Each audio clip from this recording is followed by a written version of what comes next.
Hola jóvenes, ¿qué tal? Buenas tardes, ¿cómo estamos? Buenas tardes, licenciada, mucho gusto. Buenas tardes, Gracias, licenciada. Will. Buenas tardes, licenciada.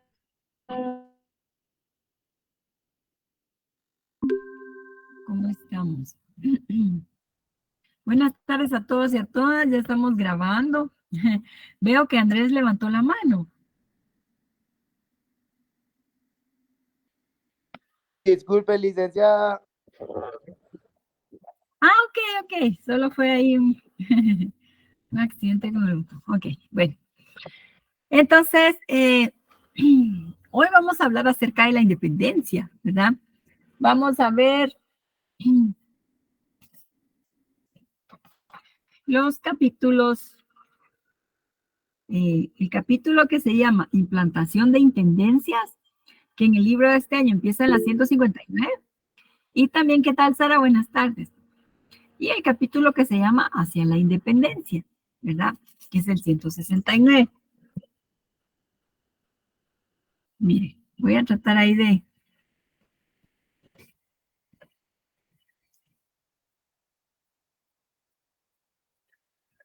avanzar y que terminemos un poquito antes la clase, ¿verdad? Para que ustedes vayan a estudiar.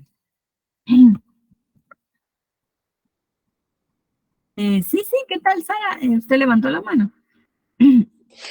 Gracias, licenciada. Buenas tardes. Solo disculpe, es que no estaba poniendo atención cuando dijo los capítulos que se van a ver el día de hoy. Muy bien. Fíjese que es el capítulo que se llama que la creación de intendencias. Es el capítulo número 12, que se llama Implantación de Intendencias. Y luego también vamos a empezar a ver el capítulo 13, que se llama Hacia la Independencia.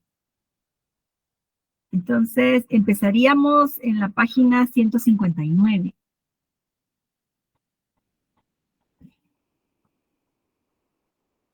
Muchas gracias, licenciada.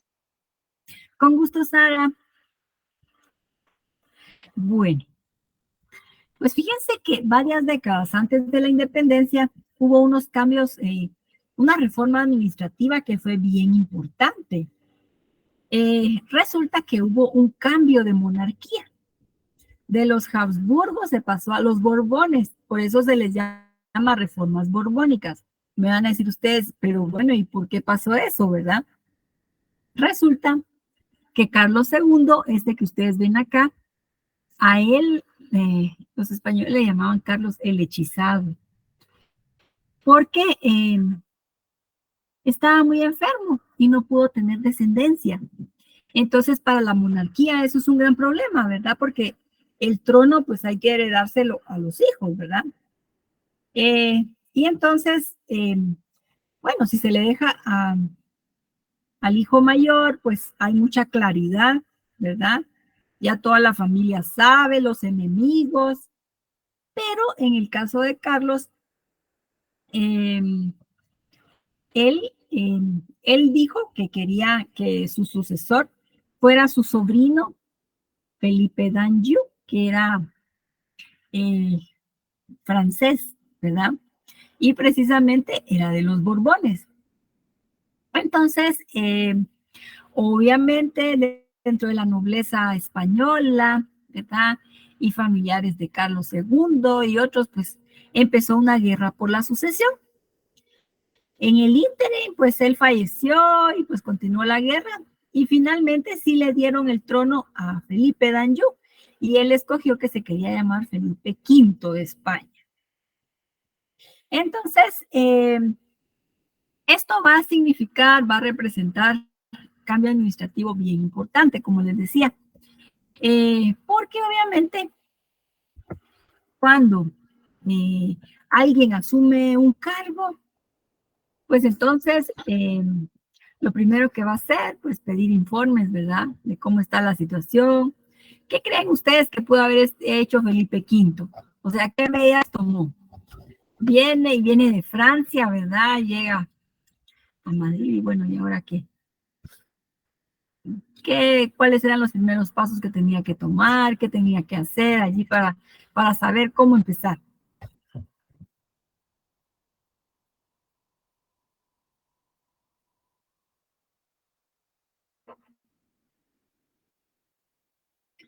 cómo empezar a gobernar. Bueno, entonces, como decimos, pidió informes, ¿verdad? A ver cómo estaban las finanzas del reino. Le dijeron que no había dinero, ¿verdad? Habían gastado mucho los reyes anteriores en las guerras. Y pues bueno, entonces, además, en este informe se supo que las finanzas, bueno, la recaudación fiscal estaba muy baja, o sea, muy poca recaudación de impuestos, ¿verdad? Y pues entonces él mandó a indagar más, ¿verdad? Bueno, ¿y dónde están las causas? ¿Cuáles son los orígenes de esa situación tan pésima, ¿verdad? Tan fatal. Y resulta que encontraron que, por un lado, la política del monopolio comercial que se había impuesto desde el principio de la conquista fomentaba mucho la compra de productos a los piratas, ¿verdad? ¿Cómo se llama? De productos de contrabando, ¿verdad? Y pues entonces bajaban las ventas de España. Por otro lado, también se dieron cuenta que había unos funcionarios que estaban haciendo grandes negocios para ellos, pero que no se estaban preocupando de recaudar bien el tributo, ¿verdad? En este caso eran los corregidores. Había mucha corrupción. Además de esto, se dieron cuenta que, ay, joder,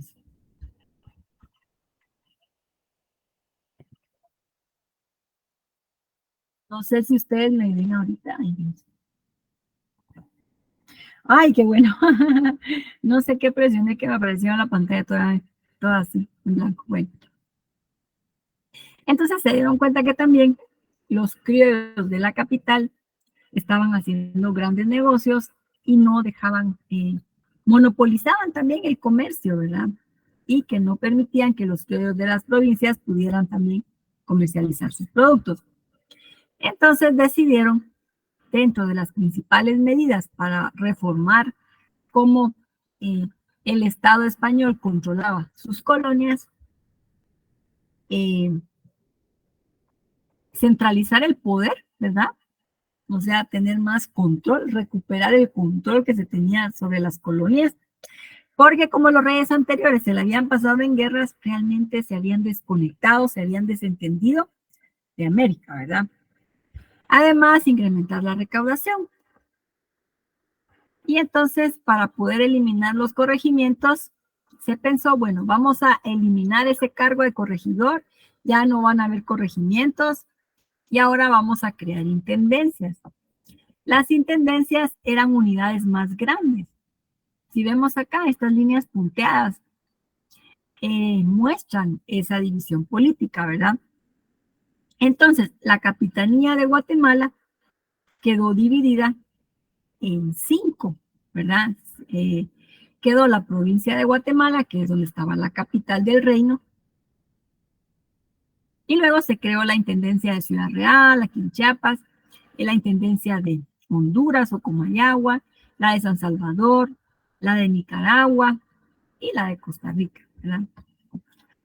Obviamente, este va a ser un cambio bien importante porque en cada una de las intendencias se crea el cargo del intendente o jefe político, ¿verdad?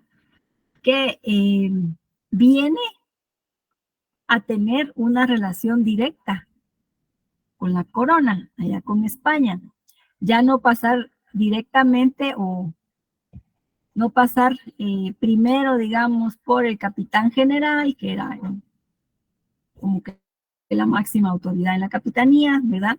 Sino que los intendentes van a tener comunicación directamente con España, ¿verdad?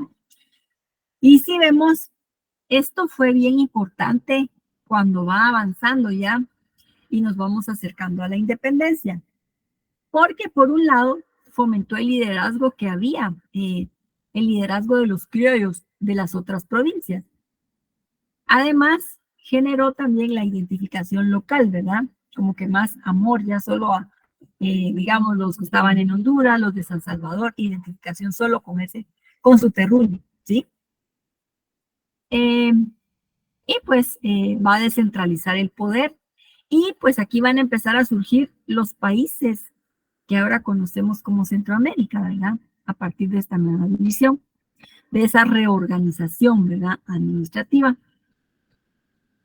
¿Cómo se encontraba Centroamérica, la capitanía de Guatemala, ¿verdad? Cuando se dan estos cambios. Los principales productos de exportación eran el añil, que es este tinte de color azul, y el ganado, digamos, carne, cuero, ¿verdad? Y se cultivaban otros productos, ¿verdad? Como cacao, caña, que se exportaba todavía cacao, pero en menor medida, ¿verdad? La población, casi el 65% era indígena, 31% eran mestizos, un porcentaje aunque bastante bajo, ¿verdad? Población llegada de África, ¿verdad? Identificada como población negra, 0.10%. Todos ellos sumaban el 96% de la población, frente a un 4% de población que englobaba criollos, los funcionarios de la corona, ¿verdad? Digamos que este 4% se beneficiaba del trabajo de los anteriores, ¿verdad? De la explotación y el trabajo de los anteriores. En cuanto a la situación de los indígenas, pues seguían tributando, seguían repartidos, ¿verdad? Esas formas de trabajo forzado. Los mestizos, pues ya sabemos que socialmente, ¿verdad? Eran rechazados, aunque fueron ingeniándoselas y buscando formas, ocupaciones para ir ganándose un espacio en la sociedad, ¿verdad? Ser respetados y pues también sobrevivir, ¿verdad? Poder alimentarse y alimentar a sus familias. Mientras que los criollos pues eran grandes comerciantes y también grandes hacendados, ¿verdad? Ellos eran los que se dedicaban a cultivar los productos de exportación. El poder, como dijimos, antes de las reformas borbónicas, estaba concentrado en la capital de la capitanía, pero posteriormente se va distribuyendo, ¿verdad? Ok. Y en esa época empiezan a destacar nombres de familias de criollos, ¿verdad? Como los Pon, los Piñol, los Aycinena, García Granados, entre otros, los Asturias. ¿Cómo estaba configurado el poder en ese entonces? Pues los criollos de la capital tenían el poder económico, como dijimos, en el comercio ellos tenían los contactos directos, ¿verdad? Con las casas matrices allá en España, en Cádiz. Y también ellos tenían el control de lo que se producía en la capitanía. Ellos lo compraban todo, eran intermediarios, ¿verdad? Lo compraban y ellos lo mandaban directamente a España. El poder político pues lo tenían los funcionarios del rey. Mientras que los criollos de las provincias se veían perjudicados, ¿verdad? Porque los criollos de la capital ponían sus precios muy bajos, ¿verdad? Les compraban sus productos. Además, los de la capital eran los que establecían en qué lugares iban a hacer las ferias. Ahí era donde se comercializaban productos. Igualmente, a qué rastros tenían que llevar a sus reses, ¿verdad? Mataderos, ¿sí? Entonces, para destazarlos, ¿verdad? Entonces, los de la capital cometían muchos abusos, mientras que los de las provincias no tenían tanto chance.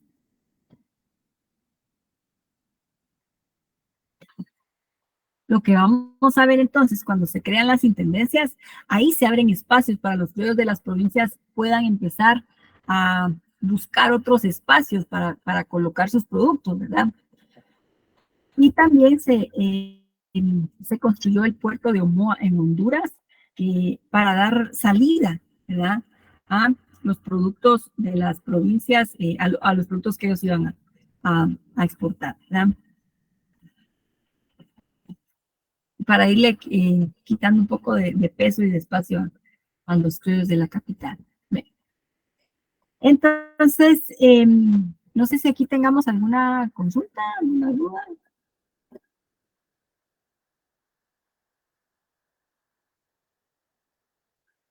Bueno, entonces vamos a empezar a hablar acerca de las causas de la independencia. Gracias, César, muy amable. Ok, entonces, fíjese que hay dos tipos de causas, ¿verdad? Hay causas externas y causas internas. Nosotros hoy vamos a hablar acerca de las causas externas. Me van a decir ustedes, bueno, pero ¿y no fueron acá los diferentes grupos de criollos mestizos los que encabezaron, ¿verdad?, esos procesos de independencia? Sí, pero a nivel mundial, ¿verdad?, podríamos decir, hubo varios movimientos a nivel de las ideas políticas, filosóficas, que tuvieron mucha influencia en los cambios que vinieron después, ¿verdad? Hubo también otras independencias, otras revoluciones, que también trajeron nuevas ideas, dieron otros ejemplos, ¿verdad?, de lo que se podía lograr. Por eso vamos a hablar primero de las causas externas, ¿verdad?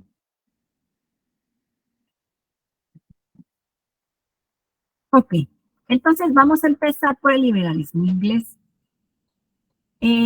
Aquí encontramos dos autores, John Locke, que es el que empezó a hablar de los derechos inalienables de la persona. Fíjense que inalienable significa que pues nadie se los puede quitar porque es parte de la persona. Si ustedes ven, ahí surge la teoría naturalista, ¿no?, de los derechos humanos. Es decir, por el hecho de ser persona es como que los derechos fueran una parte de nuestro cuerpo y nadie nos lo puede negar, nadie nos lo puede quitar. Esto venía a revolucionar la idea, ¿verdad?, de que a darle espacio a la persona, al ser humano, al pueblo, ¿verdad?, y a decir, bueno, el poder del gobernante, el soberano, tiene límites. Y luego también habló del derecho a disolver el gobierno. Miren, esto ya era un tema mayor, ¿verdad? Thomas Hobbes, también planteó la idea de que el Estado, el cuerpo del Estado, ¿verdad?, tenía que convertirse en garante y tutor del pueblo, o sea, acompañar y garantizar, ¿verdad?, el bienestar de la población. Luego también estuvo el movimiento de la Ilustración. Este movimiento se caracterizó porque se empezó a reivindicar la importancia de la razón, o sea, el raciocinio, el análisis, ¿verdad?, de las personas, su interpretación, contrastándolo con el pensamiento religioso, ¿verdad? Digamos que la Ilustración se va a dar en una época, al final de una época en la que el pensamiento religioso tenía mucho peso. Y entonces cuando empiezan los ilustrados, ¿verdad?, a cuestionar todas esas ideas, pues se impulsa un gran desarrollo de la ciencia. Por ejemplo, en esa época, si le caía un rayo a una casa, el pensamiento religioso nos decía, pues es castigo de Dios. Pero, ¿verdad?, este pensamiento científico de la Ilustración empezar a ubicar las causas, ¿verdad? Sí, es un fenómeno eléctrico que tiene tales características, en fin, ¿verdad? Entonces, es decir, ir quitando, separando esas ideas, ¿verdad?, que tienen que ver más con la espiritualidad, lo religioso, de lo científico, ¿verdad? Ok. Tenemos también autores como Montesquieu, que hablaba de la importancia de la división de poderes, ¿verdad? Poder ejecutivo, judicial, legislativo, cada quien con su independencia, ¿verdad? Voltaire, que habló de la importancia de la educación, ¿verdad?, para poder lograr el progreso de la sociedad, el desarrollo social, y también del Estado laico. O sea, cuando hablamos del Estado laico nos estamos refiriendo a la separación de la Iglesia y el Estado, ¿sí? Es decir, bueno, los asuntos de Dios son importantes, pero son cuestiones privadas de las personas. Son parte de su espiritualidad. Pero el Estado es algo así materializado en personas, en instituciones, y pues es diferente, tiene que funcionar con otra lógica, ¿verdad? También encontramos a Rousseau, que con el contrato social resaltaba la importancia de las constituciones, ¿verdad? Como pacto entre gobernantes y gobernados. Bueno, la independencia de Estados Unidos fue trascendental, ¿verdad? Digamos que va a ser de los primeros movimientos que en su ejecución va a poner en práctica, va a tomar en cuenta estas ideas que habíamos mencionado de la Ilustración, de los liberales ingleses. Y entonces,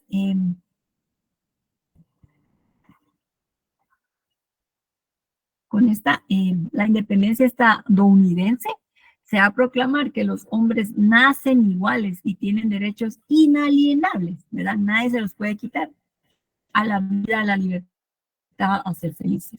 ¿Sí? Se gobierna con el consentimiento de los gobernados, imagínense esto. O sea, eran ideas bien revolucionarias, ¿verdad? Y el gobierno puede ser disuelto cuando deja de proteger los derechos del pueblo. ¿De qué potencia se independizó Estados Unidos?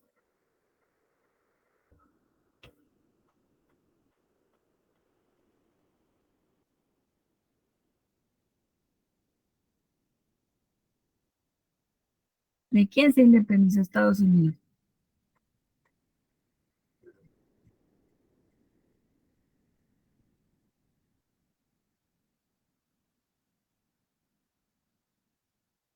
Bien, así es, de Inglaterra, ¿verdad? Entonces, De no los se ingleses. Bien, Ángela, gracias. Entonces, como sabemos, no se estaba independizando de la misma potencia, ¿verdad? Que nos tenía a nosotros ahí dominados, ¿sí? Pero era un ejemplo a seguir. Y vamos a ver más adelante que el modelo estadounidense inspiró a muchos grupos posteriormente, ¿sí? Luego se vino la Revolución Francesa, casi inmediatamente después, ¿verdad?, de la independencia estadounidense, contra el poder absoluto del que gozaban los reyes, ¿verdad? Limitar ese poder, reconocía la libertad, igualdad, fraternidad, y en donde se promulgó una declaración de derechos del hombre y del ciudadano, ¿verdad? Importante que se empieza a reconocer esos derechos de las personas. Obviamente en esa época se buscaba incluir a la burguesía, ¿verdad? Pero va a traer propuestas bien importantes, ¿verdad? Tenemos también la independencia de Haití. Fíjense que la independencia de Haití fue algo que impactó bastante. Haití, que en esa época se llamaba San Domingo, bueno, había sido pues tomada, ¿verdad? Esta parte de la isla de Española por los franceses, ¿sí? Entonces, y en esa isla se producía bastante azúcar. Era un sitio del que se producía mucha riqueza, ¿verdad? Mayor productor de azúcar de la época. Por eso fue aprovechado por los franceses. Pero, como sucedió con muchas islas del Caribe cuando llegaron los españoles, ¿no? Al inicio de la conquista, los españoles habían llevado sus enfermedades, viruela, sarampión, y los aborígenes de la isla murieron. Entonces se había empezado a traer esclavos, ¿verdad?, de África.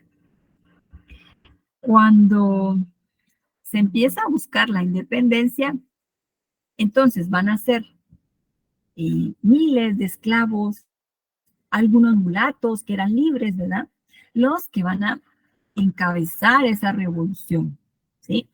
Los que van a buscar su independencia, pero además abolir la esclavitud. Encabezados por Toussaint de Louverture digamos que sería el iniciador o el libertador.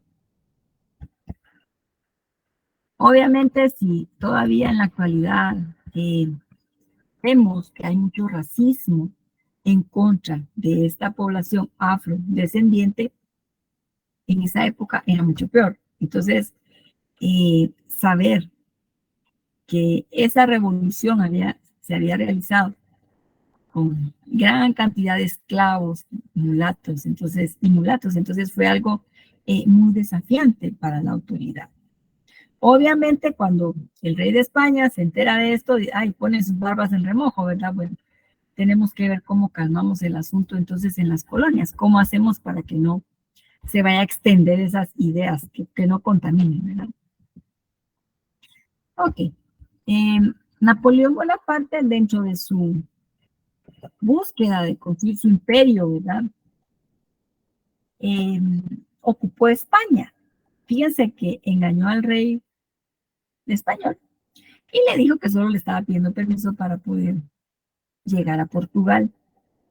Y pues lo que quería era invadir Portugal. El rey, muy buena onda y todo, le dio permiso.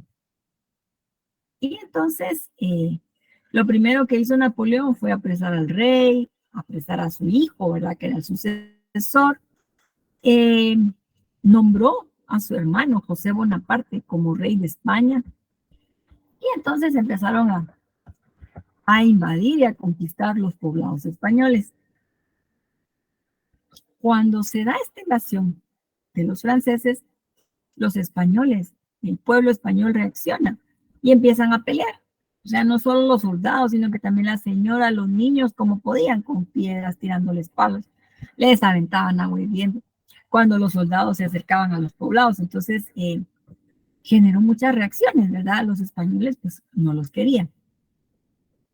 Obviamente, a América llegó la noticia de esta guerra por su independencia que estaban librando los españoles, ¿verdad? Para expulsar a Francia, ¿sí? A los franceses.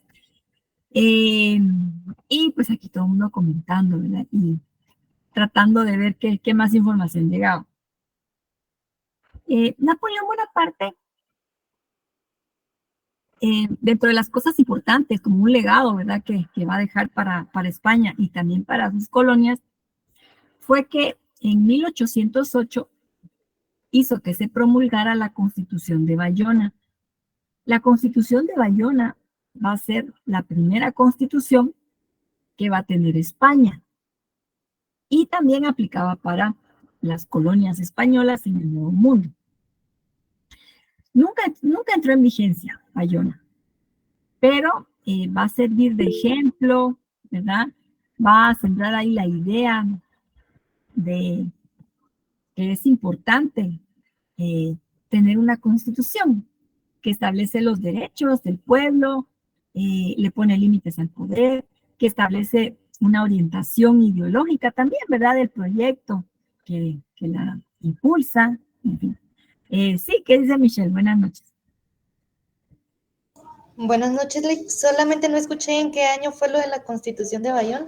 1808. Gracias. Con gusto, Michelle. Esta constitución nunca entró en vigencia, como les decía, pero quedó ahí la idea, ¿verdad? Que fue tomada por el pueblo español. Y como dijimos, ellos estaban peleando, ¿verdad? Contra los franceses, que se vayan, que se vayan. Y pues no querían a ese rey que les impuso Napoleón, ¿verdad? Y entonces le decían Pepe Botella. Sí le gustaba un poco los tragos, ¿verdad? Entonces, resultado de esa guerra que estaba librando el pueblo español, se fueron conformando unas juntas de vecinos en los diferentes pueblos, ¿verdad? Que a veces se reunían, hacían sus asambleas. Y entonces ellos decidieron que querían redactar su propia constitución, que iba a ser una constitución del pueblo.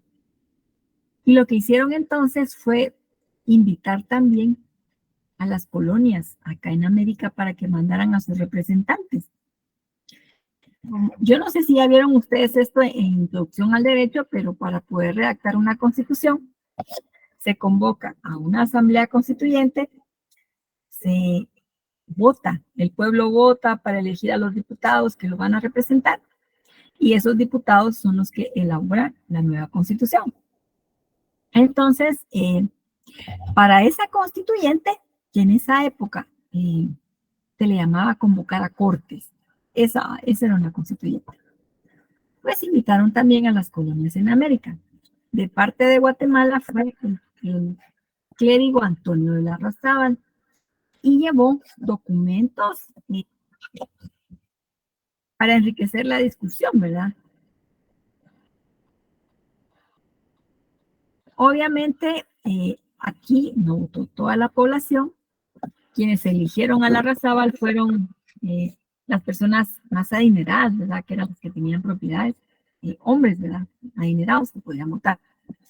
Entonces, empezó la constituyente con mucha emoción, ¿verdad? Y el 19 de marzo de 1812 se aprueba la Constitución, que ha recibido varios nombres, o sea, se llama Constitución de Cádiz, también se le conoce como Constitución de 1812, y el apodo que le pusieron fue la Pepa. Bueno, como que eso es parte de la herencia que nos han dejado los españoles, ¿verdad? Eso de poner apodos. Entonces, en el sentido del humor, porque había sido declarada en el Día de San José. Bueno, entonces, imaginémonos, para el pueblo español esa era una gran conquista, haber podido redactar esta constitución y ponerla en vigencia en los territorios donde ellos ya habían expulsado a los franceses, ¿verdad? Obviamente el pueblo español en esta constitución, imagínense, estableció la importancia de la soberanía popular. El pueblo es el que manda y delega el poder en el gobernante, ¿sí? También se estableció la libertad de imprenta. ¿Qué será la libertad de imprenta?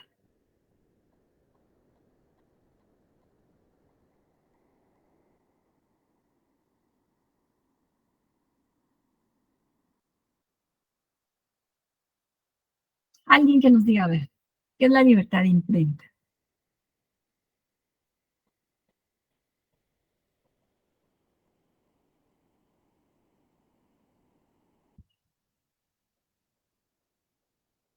Bueno, la libertad de imprenta es el derecho. Bien, bien, aquí Cindy, ¿qué dice la libre expresión? Libertad de prensa, dice Ángela. Carlos dice, se puede imprimir cualquier información. Sí, es la libertad de poder escribir nuestras opiniones sin censura, que estas sean publicadas. Y es el principio de la libertad de prensa, ¿verdad? Bueno, entonces, que va a ser un principio bien importante y que posteriormente en la independencia va a seguir apareciendo, ¿verdad? No solo en la Capitanía de Guatemala, sino que en toda América Latina como un punto fundamental. Y por eso vamos a ver que van a haber periódicos, ¿verdad? El Editor Constitucional, El Amigo de la Patria, que acá van a estar publicando ideas, discusiones, posturas acerca de la independencia, ¿verdad? Gracias, Ángela, en el artículo 35 de la Constitución. Muy bien. Ok. Además, como colofón, ¿verdad? La PEPA también elimina el tributo, que como sabemos, pues era el impuesto que pagaban los indígenas, ¿verdad? Esta experiencia de elegir a un representante que nos represente allá para poder redactar una constitución va a ser muy aleccionadora, va a dejar mucha experiencia, ¿verdad? Y entonces se va a tomar en cuenta más adelante. ¿Sí? También tenemos la rebelión de Riego, que fue en 1820. Don Rafael del Riego era un general español. Él estaba destacado allá en España, cerca de Madrid, cuando lo llamaron para que había sido nombrado para viajar a América para venir a combatir a los grupos que se estaban alzando y que buscaban la independencia. ¿Ya? Y entonces don Rafael del Riego empezó a marchar hacia Madrid con su ejército llega, rodea el Palacio Real, que ahí estaba ya Fernando VII, ¿verdad? Y lo obliga a poner en vigencia la Constitución de Cádiz. Hay algo que me estaba saltando. Después de toda esa experiencia que tuvo el pueblo español para redactar su constitución y que una constitución muy avanzada para la época, resulta que cuando expulsan a los franceses y entonces regresa el rey Fernando VII, les dice, ay, miren, estas son charadas, ¿qué constitución y qué constitución? El que manda soy yo. Y aquí está su constitución, ¿verdad? Entonces, la deja sin efecto, imagínense. Por eso, don Rafael del Riego llega, lo encierran en su palacio, lo rodean y lo obligan a que jure y que la ponga en vigencia nuevamente.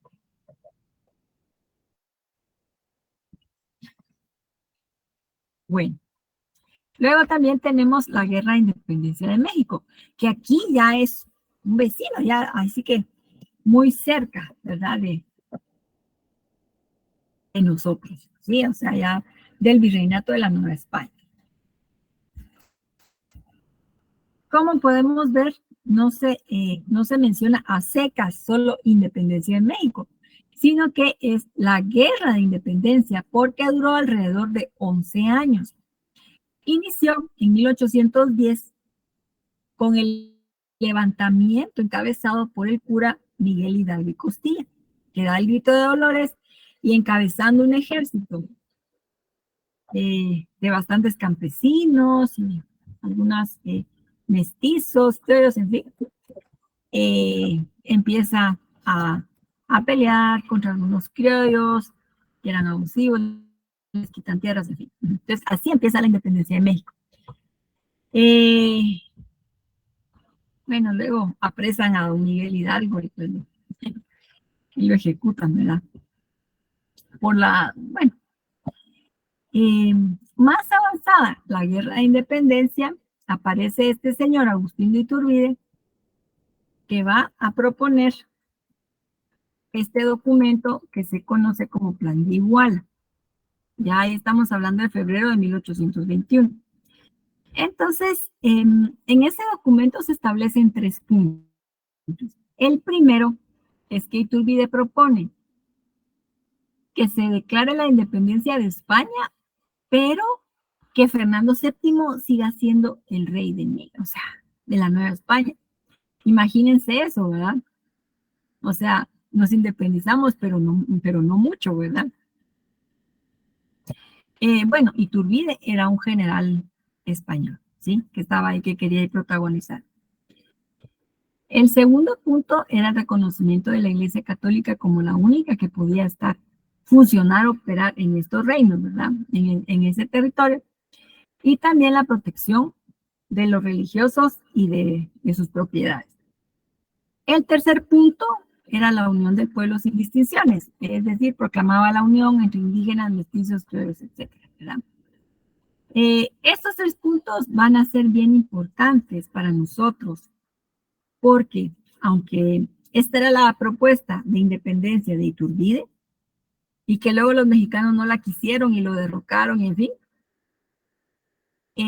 estos 3 puntos van a ser tomados posteriormente en la Capitanía de Guatemala por criollos conservadores para plantear la independencia de Guatemala, ¿verdad? Bien, nos vamos a quedar aquí. Yo no sé si ustedes tengan algún comentario o alguna duda.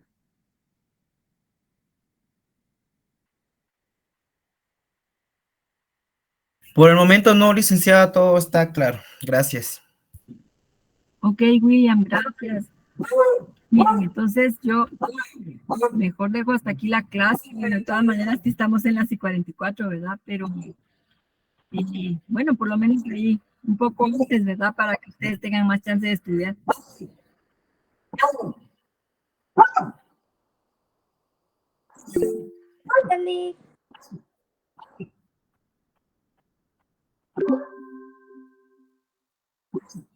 Bueno, pues cuídense, feliz noche y pues nos vemos la próxima semana. Buenas noches. Muchas gracias.